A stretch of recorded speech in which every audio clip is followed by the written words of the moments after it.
नमस्कार दोस्तों, स्वागत है आपका अपने चैनल स्टडी हेल्पलाइन में। तो दोस्तों, आज मैं आपके लिए प्रैक्टिस सेट 12 लेकर के आई हूँ, जो कि आपके आने वाले एग्जाम्स के लिए काफ़ी ज़्यादा इंपॉर्टेंट है। दोस्तों, इसमें मैंने आपके 10 क्वेश्चंस लिए हैं और ये सिलेक्ट किए क्वेश्चंस हैं जो कि आपके बार बार प्रीवियस में रिपीट हुए हैं एंड जो आपके आने वाले एग्जाम्स है उसमें आने की पॉसिबिलिटी है। तो आप इस वीडियो को पूरा देखिएगा और ये जो टेस्ट है आप इसे पूरा लगाइएगा। तो आइए स्टार्ट करते हैं। एंड अगर आप हमारे चैनल पर पहली बार विजिट कर रहे हो तो प्लीज़ इसे लाइक करें, शेयर करें, सब्सक्राइब करें हमारे चैनल को और बेल आइकन को दबाना ना भूलें। तो आइए स्टार्ट करते हैं।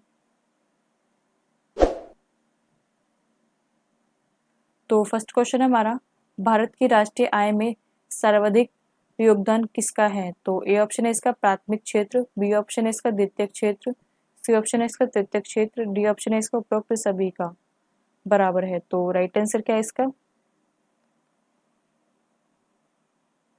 इसका राइट आंसर आपका ऑप्शन नंबर सी, तृतीय क्षेत्र जो है ये जो है सबसे ज़्यादा राष्ट्रीय आय में सर्वाधिक योगदान करता है। तो आप इसे याद रखिएगा। नेक्स्ट क्वेश्चन पे चलते हैं। तो सेकंड क्वेश्चन हमारा, सरकार के विरुद्ध अविश्वास प्रस्ताव संसद के किस सदन में लाया जाता है? तो ए ऑप्शन है इसका लोकसभा, बी ऑप्शन है इसका राज्यसभा, सी ऑप्शन है इसका किसी भी सदन में, डी ऑप्शन है इसका इनमें से कोई नहीं। तो राइट आंसर क्या है इसका? इसका राइट आंसर आपका ऑप्शन नंबर ए, सरकार के विरुद्ध जो है अविश्वास जो प्रस्ताव है वो लोकसभा में लाया जाता है। तो आप याद रखिएगा इसे। नेक्स्ट क्वेश्चन पे चलते हैं। तो थर्ड क्वेश्चन है आपका, भारतीय संविधान के किस अनुच्छेद में राज्य के नीति निर्देशांक तत्वों का उल्लेख है? तो ए ऑप्शन है इसका अनुच्छेद 33 से 46, बी ऑप्शन है इसका अनुच्छेद 34 से 48, सी ऑप्शन है इसका अनुच्छेद 36 से 51, डी ऑप्शन है इसका अनुच्छेद 34 से 52। तो राइट आंसर क्या है इसका? इसका राइट आंसर आपका ऑप्शन नंबर सी, अनुच्छेद 36 से 51 तक जो है राज्य के नीति निर्देशांक तत्वों का जो है उल्लेख है और ये भाग 4 में है। तो आप याद रखिएगा, भाग 4 में नीति निर्देशों का तत्व है। और ये कहाँ से लिए गए हैं आपके नीति निर्देशक तत्व? आयरलैंड से। मैंने आपको लास्ट वीडियो में बताया था, तो आप याद रखिएगा इसे। नेक्स्ट क्वेश्चन पे चलते हैं। किसे लोकसभा की कार्यवाहियों में भाग लेने का अधिकार तो है परंतु मत देने का अधिकार नहीं है? तो ए ऑप्शन है इसका महान्यायवादी, बी ऑप्शन है इसका महाअधिवक्ता, सी ऑप्शन है इसका विपक्ष का नेता, डी ऑप्शन है इसका राज्यसभा का सभापति। तो राइट आंसर क्या है इसका? इसका राइट आंसर आपका ऑप्शन नंबर ए, महान्यायवादी जो है वो जो कार्यवाही में है जो भाग तो ले सकता है परंतु वोट किसी को नहीं दे सकता। तो आप इसे याद रखिएगा। नेक्स्ट क्वेश्चन पे चलते हैं। तो फिफ्थ क्वेश्चन हमारा, रक्त किस प्रकार का उत्तक है? तो ए ऑप्शन है इसका पेशी, बी ऑप्शन है इसका संयोजी, सी ऑप्शन है इसका उपकला, डी ऑप्शन है इसका तंत्रिका। तो राइट आंसर क्या है इसका?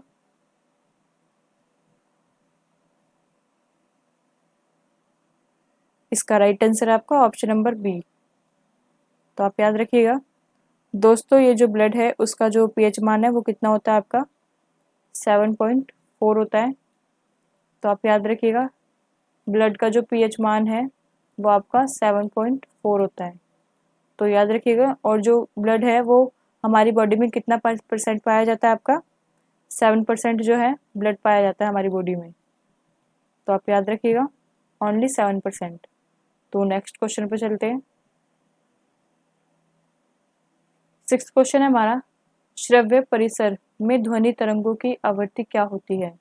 तो ए ऑप्शन है इसका 20 हर्ट्ज से लेकर के 2000 हर्ट्ज तक, बी ऑप्शन है इसका 1 हर्ट्ज से लेकर के 10 हर्ट्ज तक, सी ऑप्शन है इसका 2000 हर्ट्ज से लेकर के 4000 हर्ट्ज तक, डी ऑप्शन है इसका उपरोक्त में से कोई नहीं। तो राइट आंसर क्या है इसका?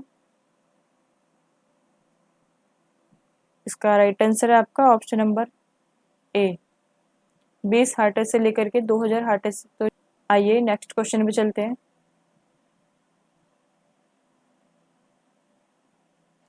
तो सेवंथ क्वेश्चन है हमारा, संविधान के किस अनुच्छेद के तहत जीएसटी परिषद का गठन किया गया है? तो ए ऑप्शन है इसका आर्टिकल 279 ए, जो बी ऑप्शन है इसका आर्टिकल 285 बी, सी ऑप्शन है इसका आर्टिकल 210 बी और डी ऑप्शन है इसका उपरोक्त में से कोई नहीं। तो राइट आंसर क्या है इसका? इसका राइट आंसर आपका ऑप्शन नंबर ए, जीएसटी परिषद का जो गठन है वो आर्टिकल 279 ए के तहत हुआ है, तो आप इसे याद रखिएगा। नेक्स्ट क्वेश्चन पे चलते हैं। 8th क्वेश्चन हमारा, पुलिस अधिनियम की किस धारा में पुलिस अधिकारियों को कर्तव्यों का प्रावधान है? तो ए ऑप्शन है इसका धारा 21, बी ऑप्शन है इसका धारा 22, सी ऑप्शन है इसका धारा 23, डी ऑप्शन है इसका धारा 24। तो राइट आंसर क्या है इसका? इसका राइट आंसर है आपका ऑप्शन नंबर सी, धारा 23 में जो है वो पुलिस अधिकारियों को कर्तव्यों का प्रावधान है, तो आप याद रखिएगा इसे। नेक्स्ट क्वेश्चन पे चलते हैं। 9th क्वेश्चन हमारा, ईमेल खाते में स्टोरेज एरिया होता है जिसे कहते हैं अटैचमेंट। बी ऑप्शन है इसका हाइपरलिंक, सी ऑप्शन है इसका मेल बॉक्स और डी ऑप्शन है इसका आईपी एड्रेस। तो राइट आंसर क्या है इसका?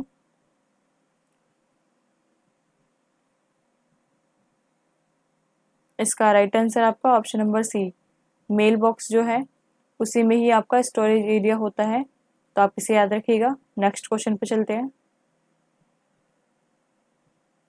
तो 10th क्वेश्चन है हमारा, सॉफ्टवेयर पायरेसी क्या है? तो ए ऑप्शन है इसका कंप्यूटर में सॉफ्टवेयर बंद हो जाना, बी ऑप्शन है इसका सॉफ्टवेयर की नकली कॉपी तैयार करना, सी ऑप्शन है इसका ए बी दोनों, डी ऑप्शन है इसका उपरोक्त में से कोई नहीं। तो राइट आंसर क्या है इसका? इसका राइट आंसर आपका ऑप्शन नंबर बी, सॉफ्टवेयर की नकली कॉपी तैयार करना, तो आप याद रखिएगा इसे। सॉफ्टवेयर पायरेसी बोलते हैं इसे, सॉफ्टवेयर की नकली कॉपी तैयार करना। तो दोस्तों आपको ये वीडियो कैसी लगी आप मुझे ज़रूर बताइएगा कमेंट बॉक्स में करके। एंड अगर आपको ये वीडियो अच्छी लगी हो तो प्लीज़ इसे लाइक करें, शेयर करें, सब्सक्राइब करें हमारे चैनल को